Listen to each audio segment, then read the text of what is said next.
You know, welcome back to Storyhouse Books. I am going to read The Tale of Two Bad Mice, written and illustrated by Beatrix Potter and first published by Frederick Warne in 1904. Once upon a time, there was a very beautiful doll's house. It was red brick with white windows, and it had real muslin curtains and a front door and a chimney. It belonged to two dolls called Lucinda and Jane. At least it belonged to Lucinda, but she never ordered meals. Jane was the cook, but she never did any cooking because the dinner had been bought ready-made in a box full of shavings. There were 2 red lobsters and a ham, a fish, a pudding, and some pears and oranges. They would not come off the plates, but they were extremely beautiful.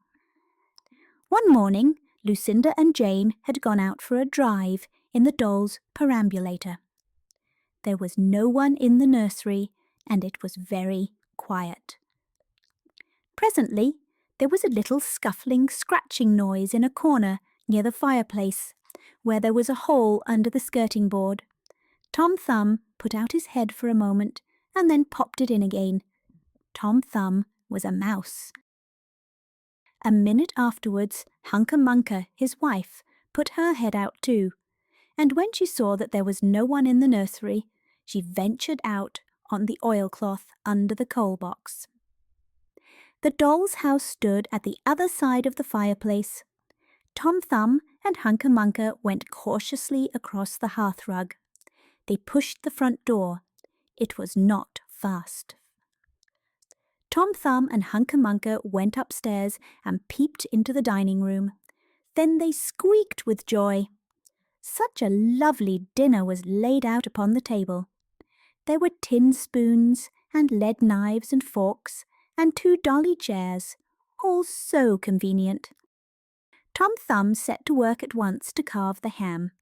It was a beautiful shiny yellow, streaked with red. The knife crumpled up and hurt him. He put his finger in his mouth. "It is not boiled enough. It is hard. You have a try, Hunca Munca."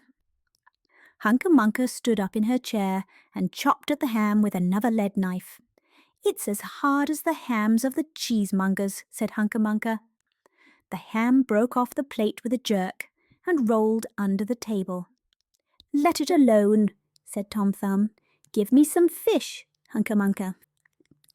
Hunca Munca tried every tin spoon in turn. The fish was glued to the dish. Then Tom Thumb lost his temper. He put the ham in the middle of the floor and hit it with the tongs and with the shovel. Bang, bang, smash, smash. The ham flew all into pieces, for underneath the shiny paint, it was made of nothing but plaster. Then there was no end to the rage and disappointment of Tom Thumb and Hunca Munca. They broke up the pudding, the lobsters, the pears, and the oranges. As the fish would not come off the plate, they put it into the red-hot crinkly paper fire in the kitchen, but it would not burn either.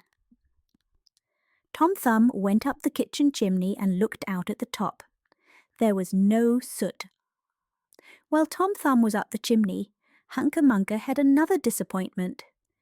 She found some tiny canisters upon the dresser labelled rice, coffee, sago. But when she turned them upside down, there was nothing inside except red and blue beads. Then those mice set to work to do all the mischief they could, especially Tom Thumb. He took Jane's clothes out of the chest of drawers in her bedroom and he threw them out the top floor window. But Hunca Munca had a frugal mind. After pulling half the feathers out of Lucinda's bolster, she remembered that she herself was in want of a feather bed. With Tom Thumb's assistance, she carried the bolster downstairs and across the hearthrug. It was difficult to squeeze the bolster into the mouse hole, but they managed it somehow. Then Hunca Munca went back and fetched a chair, a bookcase, a birdcage, and several small odds and ends. The bookcase and the birdcage refused to go into the mouse hole. Hunca left them behind the coal box and went to fetch a cradle. Hunca was just returning with another chair when suddenly there was a noise of talking outside upon the landing. The mice rushed back into their hole and the dolls came into the nursery. What a sight met the eyes of Jane and Lucinda! Lucinda sat upon the upset kitchen stove and stared, and Jane leant against the kitchen dresser and smiled, but neither of them made any remark. The bookcase and the birdcage were rescued from under the coal box, but Hunca has got the cradle and some of Lucinda's clothes. She also has some useful pots and pans and several other things. The little girl that the doll's house belonged to said, "I will get a doll dressed like a policeman." But the nurse said, "I will set a mousetrap." So that is the story of the two bad mice. But they were not so very, very naughty after all, because Tom Thumb paid for everything he broke. He found a crooked sixpence under the hearthrug, and upon Christmas Eve he and Hunca stuffed it into one of the stockings of Lucinda and Jane. And very early every morning, before anybody is awake, Hunca comes with her dustpan and her broom to sweep the dolly's house.